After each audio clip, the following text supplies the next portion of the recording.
ओम देहि सौभाग्यमारोग्यम देहि मे परमं सुखम रूपम देहि जयम देहि यशो देहि दुसो जेहि। पठितुम उत्सुकाः अस्माकं छात्राः। यथा भवन्तः जानन्ति यद् इदानीं कारक प्रकरणस्य चतुर्थी कारकम् इति प्रचलति। गत दिवसे किंचित व्यवधानं जातम् आसीत् अध्यापन काले। भवति कदाचित् व्यवधानं, किन्तु अद्य मन्ये व्यवधानं न भविष्यति, यतोहि सर्वं सुव्यवस्थितं वर्तते। अद्य क्रियार्थोपपदस्य च कर्मणि स्थानिनः इति सूत्रादारभ्य पाठः प्रचलिष्यति। तत्र पूर्वं क्रियार्थोपपदस्य च कर्मणि स्थानिनः इति सूत्रे कति पदानि सन्ति, कस्य पदस्य च कः अर्थः इति उपस्थापनीयः वर्तते। अतः पूर्वं सूत्रघटकानां पदानां कः अर्थः भवति इति उपस्थापयामि। तत्र पूर्वमस्ति क्रियार्थोपपदस्य, क्रियार्थः उपपदस्य च कर्मणि अथ च स्थानिनः। तो स्थानिनः इत्येकं पदं, कर्मणि इति सप्तम्यन्तम् एकं पदं, द्वितीयं पदम् अर्थात् क्रियार्थोपपदस्य च, च इति तृतीयं पदं, क्रियार्थोपपदस्य इति चतुर्थं पदम्। एवम् आहत्य अस्मिन् सूत्रे चत्वारि पदानि सन्ति। तेषु पदेषु क्रियार्थः उपपदस्य इति पदद्वयस्य कः अर्थः इति पूर्वं ज्ञातव्यम्। अतः क्रिया एव अर्थः प्रयोजनं यस्य सः क्रियार्थः। क्रियार्थस्य क्रियार्थः एव उपपदं यस्य सः यस्य तत् क्रियार्थोपपदं तस्य क्रियार्थोपपदस्य च। अर्थात् क्रियार्था क्रिया उपपदं विद्यते यत्र तद् भवति क्रियार्थोपपदम्। उपपदम् इत्यत्र उप समीपे उच्चरितं पदम् उपपदम्। तो उप समीपे उच्चरितं पदम् उपपदम् अर्थात् क्रिया एव उपपद रूपे यत्र विद्यते तत्र चतुर्थी विभक्ति भवति। किन्तु कुत्र चतुर्थी विभक्ति भविष्यति? उत्तरं दत्तं यद् कर्मणि स्थानिनः कर्मणि, कर्मणि चतुर्थी विभक्ति भविष्यति। अर्थात् धात्वर्थ क्रिया निरूपितं कर्मत्वं यत्र विद्यते तस्मात् प्रातिपदिकात् चतुर्थी विभक्ति भविष्यति। तस्य स्थानिनः क्रियायाः प्रयुज्यमाने अथ च अप्रयुज्यमाने वा। यतोहि स्थानिपदं प्रयुज्यमानेपि अर्थे प्रसिद्धम्, अप्रयुज्यमाने अर्थेपि व्याकरणे प्रसिद्धं। तदेव अस्य सूत्रस्य अर्थः लिखितः यत् क्रियार्था क्रिया उपपदं यस्य, क्रियार्था क्रिया उपपदं यस्य स्थानिनः इत्यस्य अर्थः अस्ति अप्रयुज्यमानस्य तुमुनः कर्मणि चतुर्थी स्यात्। तुमुनः अर्थात् तुमुन प्रत्ययः यस्मात् धातोः जातः, तुमुन प्रत्ययः यस्मात् धातोः जातः। एवञ्च तुमुन प्रकृतिभूतः यः धातुः, तुमुन प्रकृतिभूतः यः धातुः तद्धात्वर्थ क्रिया निरूपितं यत् कर्मत्वं तस्मिन् कर्मवाचकात्, तस्मिन् कर्मणि या तत्कर्मवाचकात् प्रातिपदिकात् चतुर्थी विभक्ति भवति। किंतु कदा यदा क्रियार्था क्रिया उपपदे भविष्यति। यतोहि तत्र कारणं किमस्ति कि तुमुनणवुलौ क्रियार्थायां क्रियायाम् इत्यनेन सूत्रेण क्रियार्था क्रिया उपपदे एव तुमुन प्रत्ययस्य विधानम् अथ च णवुल प्रत्ययस्य विधानम्। तो यतः तुमुन प्रत्ययस्य साधुत्वं क्रियार्था क्रिया उपपदे एव भवति, अतः अनेनापि सूत्रेण क्रियार्था क्रिया उपपदे एव चतुर्थी विभक्ति भविष्यति। किंतु यस्माद् धातोः तुमुन प्रत्ययः जातः तद्धात्वर्थ क्रिया निरूपितं यद कर्मत्वं तस्मिन् कर्मणि चतुर्थी विभक्ति भवति। यथा उदाहरणं किमस्ति, यत् फलानि फलेभ्यः याति। तो फलेभ्यः याति इत्यस्य कः अर्थः? तो स्वयमेव विवरणं दत्तं फलानि आहर्तुं याति। अत्र आहरणक्रियायाः अथ च यानक्रियायाः कर्ता एकः एव विद्यते। देवदत्तः फलानि आहर्तुं याति।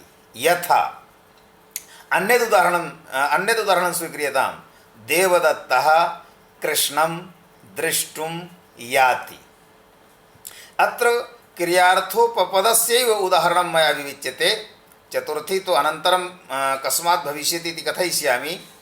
कृष्णः द्रष्टुं याति। अत्र क्रिया द्वे क्रिये स्तः। एका क्रिया विद्यते यानक्रिया याति इति, अपरा क्रिया विद्यते दर्शनक्रिया।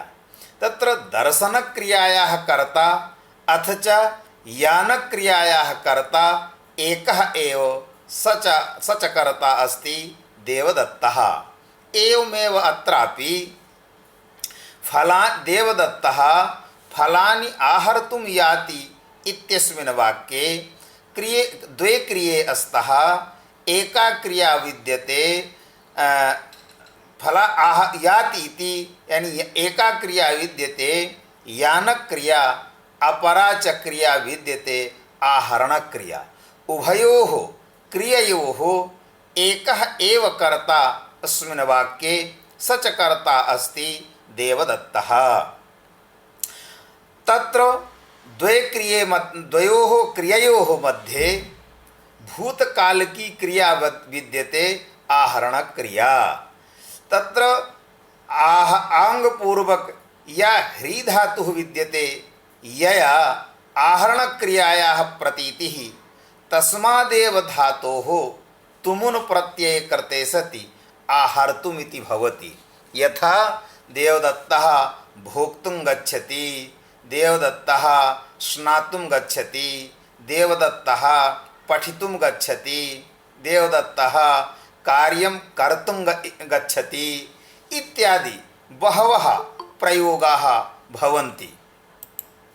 तत्र देवदत्तः फलानि आहर्तुं याति इत्यत्र आहरण आंगपूर्वक ह्री धातोः तुमुन प्रत्यये कृते सति आहर्तुमिति रूपं।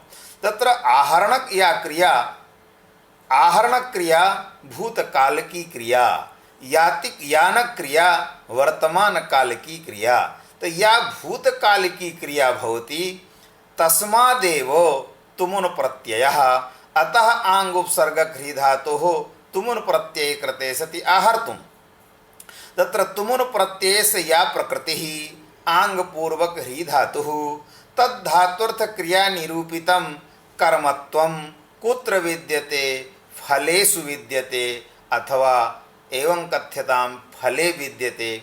अतः आंग उपसर्गक ह्री धातोः आंग पूर्वको यः ह्री धातुः तद्धात्वर्थ क्रिया निरूपितं कर्मत्वं फले।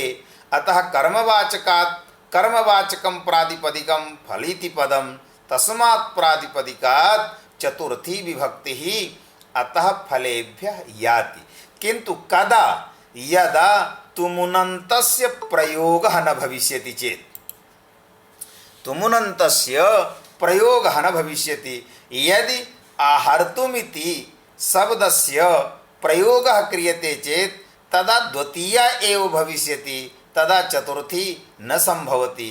अतएव विवरणे उक्तं फलानि आहर्तुं याति। अर्थात यस्माद् धातोः तुमुन् प्रत्ययः क्रियते तद तुमुन् प्रत्ययान्तस्य यदि वाक्ये प्रयोगः क्रियते, तुमुन् प्रत्ययान्तस्य यदि वाक्ये उच्चारणं क्रियते चेत् तदा चतुर्थी न भविष्यति। चतुर्थी तदैव भवति यदा तुमुनान्तस्य प्रयोगः तद्वाक्ये न जायते। अतएव सूत्रे उक्तं अस्थानिनः इति। अस्थानिनः इत्यस्य किं दीक्षितेन विवरणं लिखितम्? अस्थानिनः इत्यस्य अप्रयुज्यमानस्य, अर्थात तुमुनन्तस्य प्रयोगः वाक्ये न भवितव्यः। तो फलानि आहर्तुं याति, अर्थात फलेभ्यो याति। एवमेव अन्यानि उदाहरणानि अपि भवितुं शक्नुवन्ति। द्वितीयम् उदाहरणं विद्यते नृसिंहाय नमस्कुर्मः। नृसिंहाय नमस्कुर्मः। तो तत्र किं विवरणं दत्तं? नृसिंहम् अनुकूलयितुं नमस्करोति। प्रह्लादः नृसिंहम् अनुकूलयितुं नमस्करोति। तो अत्र अनु उपसर्गक कूल धातोः तुमुन् प्रत्यये कृते सति णिच णिच णिजन्तात् तुमुन् प्रत्यये कृते सति अनुकूलयितुम् इति भवति। प्रह्लादः नृसिंहम् अनुकूलयितुं नमस्करोति। अत्रापि द्वे क्रिये स्तः।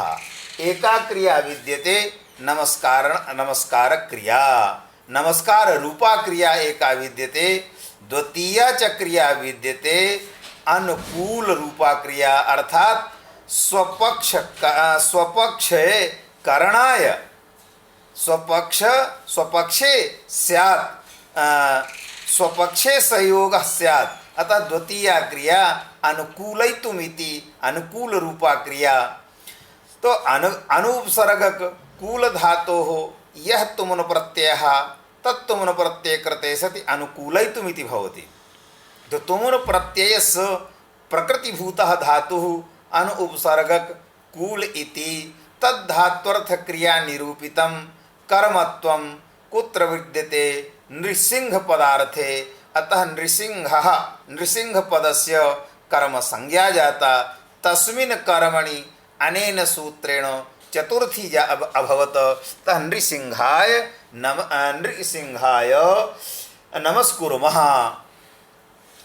यदि अत्रापि अनुकूलयितुमिति शब्दस्य वाक्ये प्रयोगः भविष्यति चेत् तदा चतुर्थी न संभवति, द्वितीयैव। एवमेव स्वयं भूये नमस्कृत्य। तो स्वयं भूये नमस्कृत्य इत्यत्र किं भवति?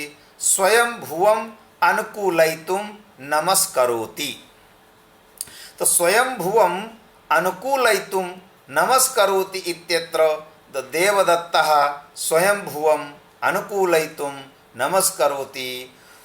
अत्रापि एका क्रिया विद्यते नमस्कार क्रिया, द्वितीया क्रिया विद्यते अनुकूल रूपा क्रिया। द्वयोः क्रिययोः एकः एव कर्ता देवदत्तः। तत्र भूतकालिकी या क्रिया तद क्रियावाचकात् तुमुन् प्रत्ययः एवञ्च तुमुन् प्रत्ययस्य या प्रकृतिभूतः धातुः तद्धात्वर्थ क्रिया निरूपितं यत् कर्म तत्कर्मवाचकात् प्रातिपदिकात् अत्र चतुर्थी जाता। अतः स्वयं भूये नमस्कृत्य। स्वयं भूये नमस्कृत्येति वाक्यम् इति वाक्यं साधुतां याति।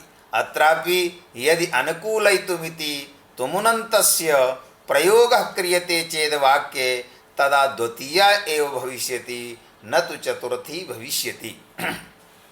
तदेव विवरणम् अस्य वाक्यस्य विवरणं न दत्तं, किन्तु इदमेव विवरणं भवति यद् स्वयं भुवम् अनुकूलयितुम् इति।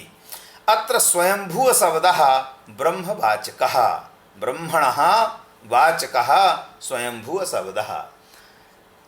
अग्रिमं सूत्रं विद्यते तुमर्थाच्च भाववचनात्। अस्मिन् सूत्रेपि पदत्रयं तुमर्थात् इत्येकं पदं, चकारिति द्वितीयं पदं, भाववचनाच्च इति तृतीयं पदं। तत्र तुमर्थात् तुमुन प्रत्ययस्य यः अर्थः, तुमर्थात् इत्यस्मिन् पदे कः समासः, तो तुमुन प्रत्ययस्य यः अर्थः तदर्थ समानार्थकः यः तत्र तस्मिन् योगे चतुर्थी विभक्ति भवति। तुमर्थात्, तुम अर्थात्, तो तुम इत्यनेन तुमुन प्रत्ययः स्वीक्रियते। तो तुमुन प्रत्ययस्य यः अर्थः तदर्थवाचकाः एपि प्रत्ययाः तेषां सर्वेषां प्रत्ययानां ग्रहणं भविष्यति। तो किं तुमुन प्रत्ययस्य यावन्तः अपि अर्थाः निर्धारिताः तावन्तः सर्वे अर्थाः स्वीकरणीयाः। अपि च तुमुनः इव अर्थः यस्य इति तुमर्थः। तो यत्र सादृश्यं भवति तत्र तो सादृश्यं येन यद् किञ्चित् धर्मेणैव सादृश्यं ग्राह्यं भवति। अतः तुमुन प्रत्ययस्य सादृश्यं गृह्यते, तत्र विचारणीयं केन धर्मेण। तो तद् सादृश्य नियामकः यः धर्मः तद्धर्मस्यैव ज्ञानाय सूत्रे उक्तं भाववचनात्। उच्यते अनेनिति वचनं भावस्य वचनं भाववचनं। तो भावः कः अस्ति, भावः इति क्रियावाचकं पदम्, अथ च भावे इत्येकं सूत्रमस्ति। यतः भाववचनात्, भावस्य वचनं भाववचनं, तस्मात् भाववचनात्। अर्थात् भाववचनाच्च इत्येकं सूत्रं विद्यते। तो भाववचनाच्च इत्यस्मिन् अधिकारे ये प्रत्ययाः भवन्ति। भाववचनाच्च इति सूत्राधिकारे ये प्रत्ययाः भवन्ति, ते प्रत्ययाः भाववचनशब्देन गृह्यन्ते। और यस्मात् प्रातिपदिक या यस्मात् धातोः भाववचनाच्च इत्यस्मिन् अधिकारे जायमानाः ये प्रत्ययाः तद् प्रत्यय निष्पन्नं यत् प्रातिपदिकं तत् प्रातिपदिकात् एव चतुर्थी विभक्तिः भवति। श्रुतं भवद्भिः यत् भाववचनाच्च इत्येकम् अधिकारसूत्रं। तो भाववचनाच्च इत्यस्मिन् अधिकारे यानि प्रत्यय विधायकानि सूत्राणि पठितानि सन्ति तैः सूत्रैः यस्माद् धातोः यः प्रत्ययः विधत्तः तद् प्रत्यय निष्पन्नं यत् प्रातिपदिकं तस्मात् प्रातिपदिकाद् एव चतुर्थी विभक्तिः भवति। इदमेव तात्पर्यं तुमर्थाच्च भाववचनात् इति सूत्रस्य। अतएव विवरणे लिखितं कि भाववचनाच्च इति सूत्रेण यो विहितः। तो भाववचनाच्च इति सूत्रेण यो विहितः, भाववचनाच्च इदं तु अधिकारसूत्रम्। अनेन सूत्रेण न किमपि विधीयते, न किञ्चिदपि कार्यं क्रियते, किन्तु एतद् सूत्राधिकार कुक्षि प्रविष्टानि यानि सूत्राणि सन्ति तैः सूत्रैः विधीयमानः यः प्रत्ययः तत्प्रत्ययेन निष्पन्नं यत् प्रातिपदिकं तस्मात् प्रातिपदिकादेव चतुर्थी विभक्तिः भवति। यथा एभिः उदाहरणं दत्तं यागाय याति। द्वितीयम् उदाहरणं स्वीक्रियतां, पाकाय व्रजति। तो पाकाय व्रजति, यागाय याति, यागाय व्रजति, भूतये व्रजति, उत्पत्तये व्रजति। तो यागाय याति इत्यत्र यज धातुः विद्यते। यज इत्यस्मात् धातोः भावे इत्यनेन सूत्रेण घञ प्रत्यय कृते सति यागः इति शब्दः निष्पद्यते। अतः भाववचनात्, तो भाववचनाच्च इति सूत्राधिकारे आगतः प्रत्ययः घञ प्रत्ययः, तेन घञ प्रत्ययेन निष्पन्नं प्रातिपदिकं याग इति प्रातिपदिकं, तस्मात् याग इति प्रातिपदिकादेव चतुर्थी विभक्तिः भवति। एवमेव भूतये याति। तो भूतये याति इत्यनेन किं भवति? भूतये व्रजति इति अपरमपि उदाहरणं भवितुं शक्नोति।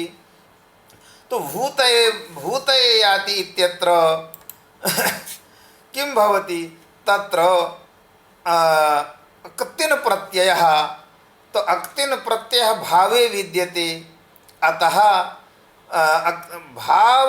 भाववचन प्रत्ययेन निष्पन्नं प्रातिपदिकं भूति इति प्रातिपदिकं, तस्मादपि चतुर्थी विभक्तिः भूतये गच्छति, भूतये व्रजति, भूतये याति इत्यादि। एवमेव पाकाय व्रजति। तस्मात् निष्कर्ष रूपेण इदं वक्तुं शक्यते यत् भाववचनाच्च इति सूत्राधिकारे यानि सूत्राणि सन्ति तैः सूत्रैः भावे अर्थे प्रत्यये कृते सति यत् प्रातिपदिकं निष्पन्नं भवति, तस्मात् प्रातिपदिकादेव चतुर्थी विभक्तिः यागाय याति, पाकाय याति इति। अतएव लिखितं यष्टुम याति इति। एतावत् पर्यन्तं चतुर्थी कारके क्रिया उपपद चतुर्थी कारके कारक विभक्तीनां विवरणं कृतं। यथा भवन्तः सर्वे जानन्ति एव यद् कारक प्रकरणे यानि सूत्राणि सन्ति तैः सूत्रैः एषां विभक्तीनाम् अर्थः निर्धारणं क्रियते। सः तदर्थ निर्धारणं भागद्वये विभक्तम्। एकः भागः अस्ति कारक विभक्तिः, अपरश्च भागः अस्ति उपपद विभक्तिः। अयञ्च विभागः प्रत्येकस्मिन्नपि कारके विद्यते, न हि मात्र चतुर्थी कारके, द्वितीया कारकेपि कारक विभक्तिः भवति, उपपद विभक्तिः भवति। एवमेव तृतीया कारके, चतुर्थी, पंचमी क्रमेण यानि